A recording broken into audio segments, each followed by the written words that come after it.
ನಮಗೆಲ್ಲ ಗೊತ್ತಿರುವ ಹಾಗೆ ಹುಟ್ಟಿನ ಜೊತೆಯೇ ಸಾವು ಶುರುವಾಗುತ್ತೆ. ಮಗು ಕನ್ಸೆಪ್ಷನ್ ಆದಾಗ ಅಂಡಾಣು ಮತ್ತು ವೀರ್ಯಾಣು ಜೊತೆ ಸೇರಿ ಫಲವಂತಿಕೆ ಅಥವಾ ಜೀವ ಉತ್ಪತ್ತಿ ಆದಾಗಲೇ ಜೀನ್ನಲ್ಲಿ ಈ ವ್ಯಕ್ತಿಯ ಆಯುಷ್ ಎಷ್ಟು, ಯಾವ ಸಾಯಬೇಕು ಅಂತ ಬರೆದಾಗಿರುತ್ತೆ.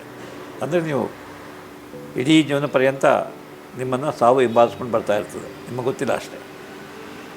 ಯಾವಾಗ ನಿಮ್ಮ ಜಾಗೃತ ಮನಸ್ಸಿಗೆ ಬದುಕು ಸುಂದರವಲ್ಲ, ಬದುಕು ಸಂತೋಷದಾಯಕವಲ್ಲ, ಬದುಕಿನಿಂದ ಏನೂ ಪ್ರಯೋಜನ ಇಲ್ಲ, ಅಥವಾ ಬದುಕಲ್ಲಿ ಇನ್ನಷ್ಟು ನೋವು ಪಡಬೇಕಾಗತ್ತೆ, ಇನ್ನಷ್ಟು ಕಷ್ಟಪಡಬೇಕಾಗತ್ತೆ, ನನ್ನದು ಯಾರಿಗೂ ಪ್ರಯೋಜನ ಇಲ್ಲ, ನಾನು ಹೊರೆಯಾಗಿದ್ದೀನಿ ಅಂತ ಅನಿಸಿದಾಗ ನಾವು ಸಾವನ್ನು ಸಾವು ಮನಸ್ಸಿಂದ ಒಳ ಮನಸ್ಸಿಂದ ಮೇಲೆ ಬರ್ತದೆ.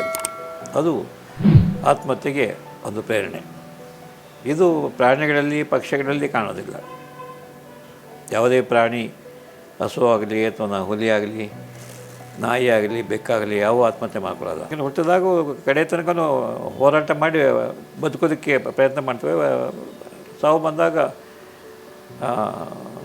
ಅವು ಅಸಹಾಯಕವಾಗಿ ಸಾವನ್ನು ಒಪ್ಕೊಂಡ್ಬಿಡ್ತವೆ. ತಾವೇ ಸ್ವತಃ ಸಾವನ್ನು ಕರೆಯೋದಿಲ್ಲ. ಆದರೆ ಮನುಷ್ಯ ಸಾವನ್ನು ಯಾಕೆ ಬಯಸ್ತಂತಂದರೆ ಅವನಿಗೆ ಇರ್ತಕ್ಕಂಥ ಈ 1.5 kg ಮೆದುಳು, ಹಾಗೆ ವಿವೇಚನೆ ಮಾಡ್ತಕ್ಕಂಥ ಮನೋಭಾವ.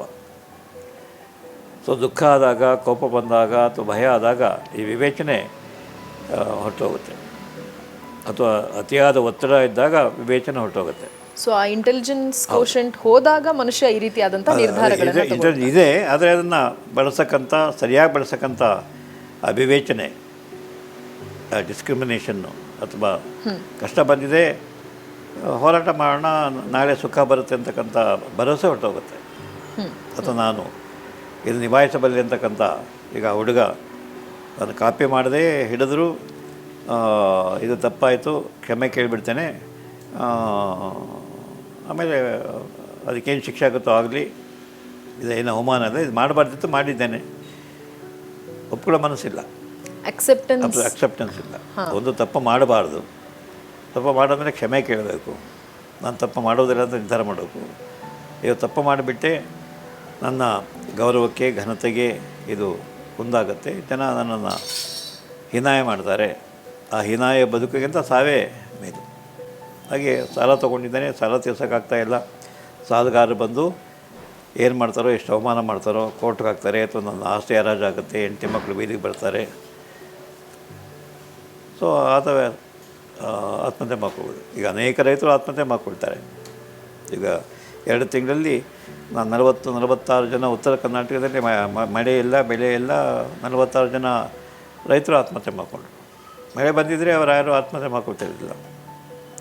ಹಾಗೆ ಅವರ ಮಾತುಕೊಂಡ ಬೇರೆ ಯಾರು ಇನ್ನು 1000 ಜನ ರೈತರಿದ್ದರೆ ಅವರೇನು ಆತ್ಮಹತ್ಯೆ ಮಾಡ್ಕೊಳ್ಳಿಲ್ಲ.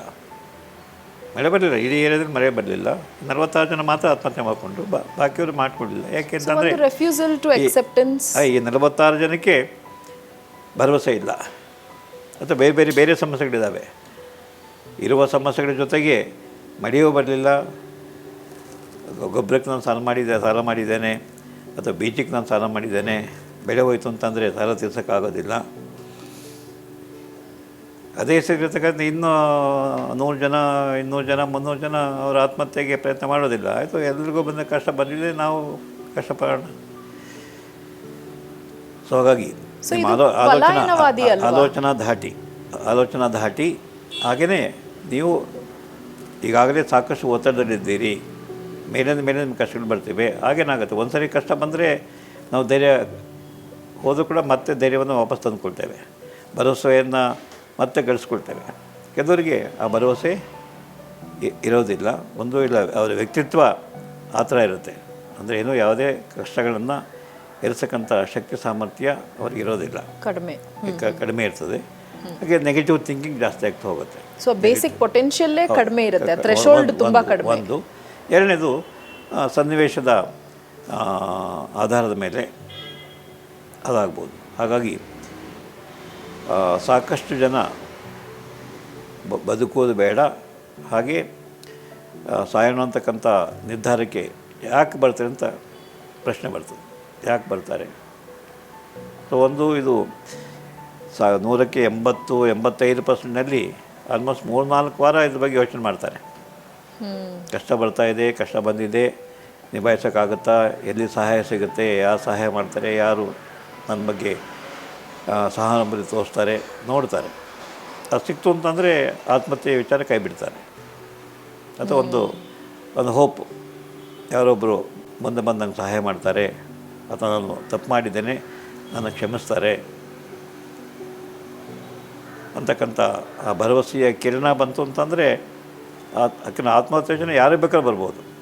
ಕಷ್ಟ ಬಂದಾಗ ಬದುಕಿಗಿಂತ ಸಾವೇ ಉತ್ತರ, ಸಾವೇ ಪರಿಹಾರ ಅಂತಕ್ಕಂಥ ಯೋಚನೆ ಮನಸ್ಸು ಮಾಡುತ್ತೆ. ಇದು ನೆಗೆಟಿವ್ ಥಿಂಕಿಂಗ್ನ ಒಂದು ಭಾಗ.